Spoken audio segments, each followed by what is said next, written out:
Ito mga bugok na online lending apps na to, na mga ahente, parang walang magulang. Oh, naaatim nyo yun? Di ba? Hindi ba man lang pumasok sa isip nyo na may mga edad na yan, na hindi na dapat yan nakakatikim ng mga ganyang klase ng pananalita ninyo? Di ba? Puro talaga kayo gago eh. No? May nagtanong sa akin, "Good evening, Sir Rai. I experienced harassment, hurtful words, and death threat sa one day delayed lang kahapon. 3,500 utang ko sa kanila. Iyak ng iyak mama ko kasi nila pag hindi ako nakabayad. May motor daw po ang pupunta at pagbabahay namin. Binayaran ko agad kahapon, sir. Pinapasa Diyos ko na lang ang ginawa nila sa mama ko. Nagka-trauma, hindi lumalabas ng bahay." Right po, no, napakagandang katanungan po nito, no. Pero bago natin siya sagutin at himayin, imbitahan ko muna sana kayo na pakisuportahan po sana ang aking mga social media accounts sa YouTube, Facebook, and TikTok. Sorry po, no, na sa ganitong nangyari po sa inyong mama o sa inyong nanay dahil nga pati ho siya na-trauma, nakita nyo. Hindi, ano pa ho ba ang sasabihin natin tungkol dito sa mga busadong online lending apps na to? Nakita nyo ho? Pati ho ibang tao nadadamay, natotrauma ho. Diba? Which is hindi naman ho dapat, kasi biruin nyo, one day pong na-delay. Hindi ba kayo makapag-considera na isang araw lang naman na-delay? Kailangan yung napastanganin ng yung pagkatao ng kliyente ninyo? Di ba? Wala ba talaga kayong mga kaluluwa? Ha? Hindi ba talaga kayo nag-iisip? Wala na ba talaga kayong batas na susundin? Abay, sobra-sobra naman na yung ginagawa ninyo. Di ba? Hindi lang yung kliyente ninyo ang aapektuhan, pati yung magulang. Which is totoo yan. O, nakita nyo nga, ito nga, nagpadala ng katanungan. Diba? Tsaka hindi lang sigurado sa kanila nangyari to. Marami pa rin ibang tao o mga kliyente ninyo ang nakaranas niyan. Diba? Sa bagay, wala naman ng pagbabago sa inyo eh. No? Kasi puro kayo mga tanga eh. Wala kayong alam. Puro kayo bobo. Totoo yun. Masakit na sasabihin ko sa inyong salita. Diba? Bakit? Lintik yung ginagawa nyo sa mga kliyente eh. Babalik ko lang sa inyo. Swerte kayo. Talagang bawalan talagang magmura dito sa Ay, nako, ewan ko sa inyo. Hindi tama kasi itong ginagawa ninyo, no?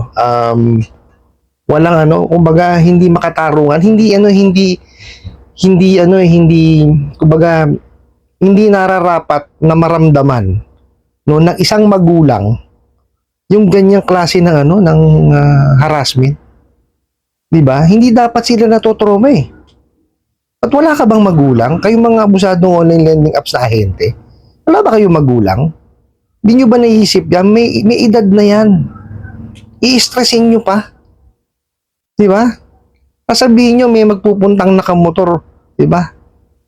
O, papaulanan nyo ng bala yung yung bahay. Tama ba 'yon? Kahit sino sabihan nyo nun, ng titing matatakot eh. Oh, sige nga. Oh, na kayo ng kamote. Hindi nyo ba alam ang motor eh, kahit saan kaya lumingon, may nakamotor eh, na natural, matotrauma yun. Diba, nakita nyo, hindi lumabas ng bahay. Oh, isa na namang magulang na kliyente ninyo ang inabuso ninyo. Oh, sana lang makarecover yung inyong mother. Kasi sa totoo lang, hindi tama yan eh. Po, kung kaya nyo patignan nyo po yung inyong nanay kasi hindi sa edad po niya na yan, no? Hindi na talaga dapat yan nakakaramdam ng mga ganyan. No? Ako, kasi sa totoo lang, pagtawanan nyo na ako pero mamasboy ako, totoo yan. Kaya para sa akin, masakit yung ganito na nababasa ko.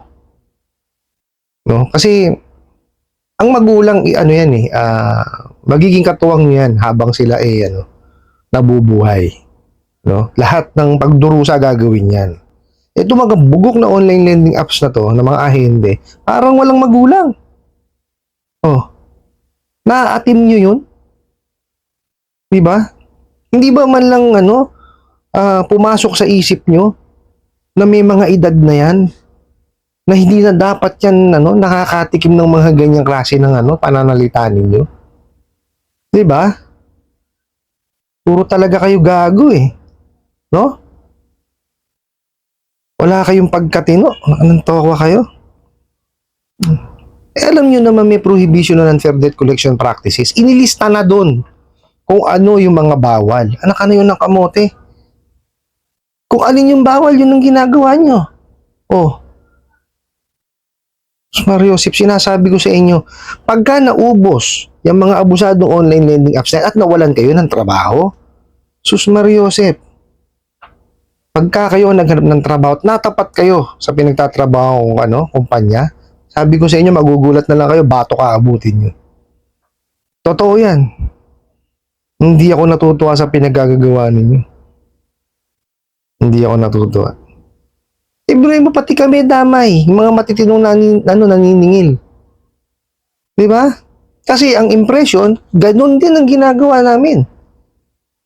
Oh, pati kami, tingin ng ibang tao, abusado. No, hindi nyo naman magawa yung ginagawa namin. Kaya nyo ba pumunta ng bahay? Oh. Di ba? Hindi. Hindi nga kayo makalabas ng kwarto ninyo. O, di ba? Dahil takot na rin kayo. Saan kayo nagtatrabaho? Diyan, sa bahay ninyo. Mga bugo kayo. Hindi tama yung ginagawa ninyo. Pero nyo, in-stress yun na isip, pati emotion nila, dinamay nyo pa. Emotionally stress na eh. Mentally stress pa. Oh, anong gusto nyo mangyari sa buhay ng tao? Diba? Sa tingin nyo mababayaran kayo? Oh. Kasi yung isang tao, pagka yan, naapektuhan ng pag-iisip at damdamin, sa tingin mo makakapag-concentrate niya sa sa daily, daily task niya? Ha? Hindi. Ikaw nga sumakit lang ang ulo mo, hindi ka makapag-focus eh. May sipong ka nga lang, hindi ka makapag-focus eh. Yan pa i-stressin ka, sira ulo ka pala eh. Puro kayo bugok eh. Mario Joseph kayo? Hindi ngayon, ayaw na lumabas ng bahay, na-trauma na. O anong gagawin nyo doon sa nanay niya? Diba? Habang buhay na lang magkakaganon nyo? Diba? Sa totoo lang kayo mga abusadong online lending apps, bago kayo magsalita, bago kayo gumawa ng aksyon na hindi tama, isipin nyo muna mga magulang ninyo. May mga magulang din kayo. Diba? Sa tingin nyo, kaya nilang maatim yung mga pinagsasasabi ninyo? Kaya nilang tanggapin yon? Ha? Eh baka pagka narinig ka ng magulang mo na ganyan na sinasabi mo sa ibang tao, baka tampalin ka nun. Oh. Diba? Hindi tama yung ginagawa mo. Hindi ko alam kung paano nyo naaatim. No? Na ipangpakain sa pamilya ninyo yung galing dyan sa pamawalang yan ng ibang tao. Eh, daig nyo pa nagnakaw eh. Sa totoo lang. Kasi nanamantala kayo ng tao eh. Diba? Dignidad ng tao ay napakan nyo. Yung mental health ng tao, which is napakahirap niyan. No, hindi ho lahat ng tao nakakalagpas dyan. Tapos akala nyo, bubblegum lang unguyain nyo. Diba? Maning-mani sa inyo yung mga abuso ng tao eh. Diba? Kayo ng kamote. Doon sa nagpadala ng katanungan, well, sabi nyo nga ho, nabayaran nyo na po. Okay? Tapusin nyo na ho. No? I-delete nyo na ho sa inyong telepono, no? Yung apps na yan. At please lang po, paki-reformat po yung inyong telepono para po mawalan na po sila ng access. Kasi may malware po yan eh. Okay, o kung kaya nyo naman ibenta nyo na lang yung telepono nyo. Palit kayo. Di ba? At pinaka-importante po is Pangalagaan niyo po yung inyong nanay. Okay? Nag-iisa lang ho yan. Wala akong kapalit yan. Okay? Hindi ko malaman talaga. Ako sa totoo lang, um, hindi ko kaya, lubos maisip na, di ba, kung sa akin mangyayari yan, baka hindi ko alam kung ano nagawa ko. Ganun ko kamahal ng nanay ko, tsaka tatay ko. So, hindi ko alam kung anong pwede kong gawin pag may gumawa niya sa magulang ko. Okay? Kaya kayo mga abusadong online lending apps, mag-isip-isip na kayo.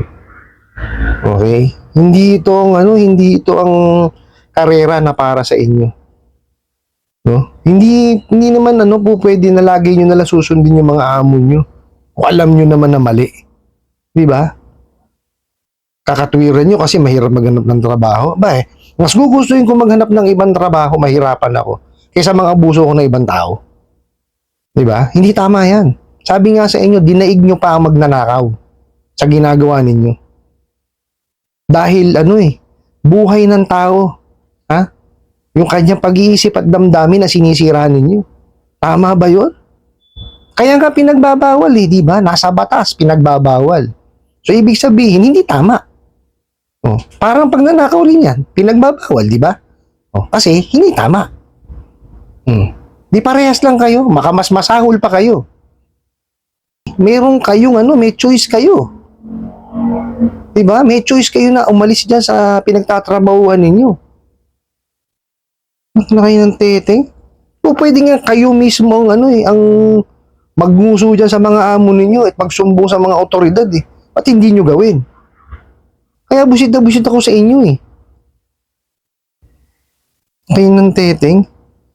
Diba? Balik ko tayo dun sa nagpadala ng alagaan nyo po si nanay para kung kaya nyo patignan nyo po. Kasi hindi tama yan hindi siya lalabas ng bahay. Hindi humihinto ang mundo dahil lang dyan sa mga bugok na online lending apps na yan. Dapat mag-continue po. Tuloy-tuloy po ang buhay. Hindi dapat huminto doon. Patignan nyo po si nanay. Importante yan kasi baka mamaya nga hindi makarecover. Mahirap mahirap po yan. Kasi unang-una ang ating mga magulang ang nagsakripisyo para sa atin. Hindi tama na pabayaan natin yan. Kung kaya natin gawan ng paraan para patignan po natin. Yun ang importante, gumaling po si nanay. At kayo naman po, kagaya ng sinabi ko sa inyo, nabayaran nyo na huwag nyo na silang tangkilikin ulit. At make sure po, yung inyong telepono ay malinis. I hope nasagot ko po itong katanungan na to at sana po ay makatulong. Maraming salamat po sa inyong walang sawang pagsuporta at panonood sa aking mga videos.